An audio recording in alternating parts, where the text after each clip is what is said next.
الله تعالی بهترین پیدا کولو والد. احسن الخالقین د دینه معتزله استدلال کړی دی. معتزله وی چې انسان د خپل افعال خالق دی، یعنی دې چې کوم کارونه کوي نو دا د پیدا کړی. نو هغه د دې ځای نه استدلال کوي چې دلته الله تعالی فرمایل دي چې احسن الخالقین، خالقین جمع راوړله. نو دلته کې معتزله وی چې دا خالقین ډیر دي، یعنی خالق جاته ویل شي چې یو څیز د نشته کی، یو موجد دی ایجاد کولو والا.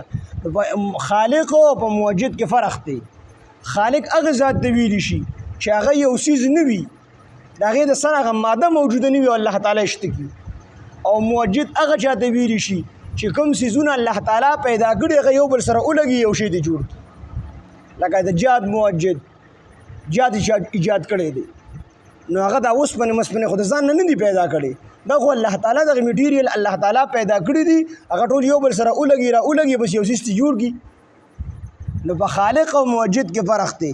نو دلته کې الله تعالی احسن الخالقین معتزله وی چې د جمع راوړی ده، نو دې مطلب دا دی چې دا انسان هم د خپلو افعالو خالق دی.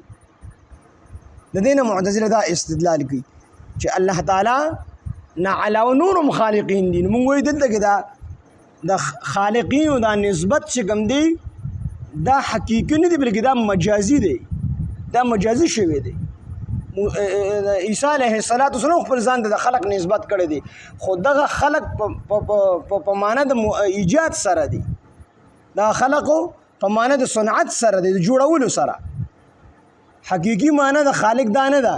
حقیقي خالق صرف یو الله تعالی دی، خو بعضې وختونو کې حقیقي معنی پرې خودلی شي، مجازي معنی مراد واغستلی شي. نو دلته کې د خالقین مجازي معنی د نور خالق الله تعالی دی. فتبارک الله احسن الخالقین. رسول الله صلی الله علیه وسلم یو کاتب وحی به لیکله، مفسرون دا واقعه را نقل کړله، دا غنوم عبد الله بن ابي سرح. نو نبی علیه السلام ورته دې آیات حکم وکړو چې دا آیات ولیکه. نو نبی علیه السلام دا آیات کوي انشأناه خلقا آخر چې دې ته را ورسېدو. نبی اسلام خاموش شو.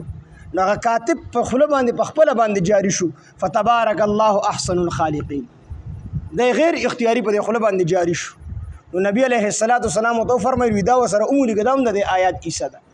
نو کاتب انکار وکړو، وینا دا خو زما په خوله باندې هسې جاري شو، دا خو تا ماته نه دي ویلې، دا د دې آیات کیسه نه ده. نبی علیه السلام ورته نه دا د آیات کیسه ده. هغه منکر شو او مرتد شو. دغه عبد الله بن ابي سرح مرتد شو او خلکو ته وی چې زوم پیغمبر ما ته وحی کیږي، څنګه چې نبی علیه السلام ته وحی کیږي نو ما ته وحی کیږي، ما ته الله تعالی دا وحی وکړه چې فتبارک الله احسن الخالقین. او لاړو چې کوم دی او تختید مدینه منورې ته.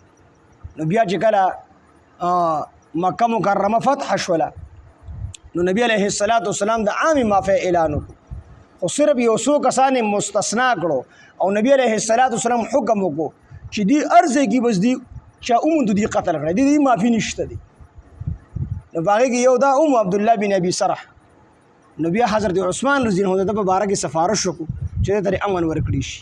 نو نبی علیه السلام دغه په سفارش سره ورته امن ورکړو او د بیا د فتح مکې په موقع باندې ایمان راوړو او صحیح مسلمان شو. نو فتبارک الله احسن الخالقین، الله تعالی برکت اچونکی دی، احسن الخالقین او بهترین پیدا کوونکی دی.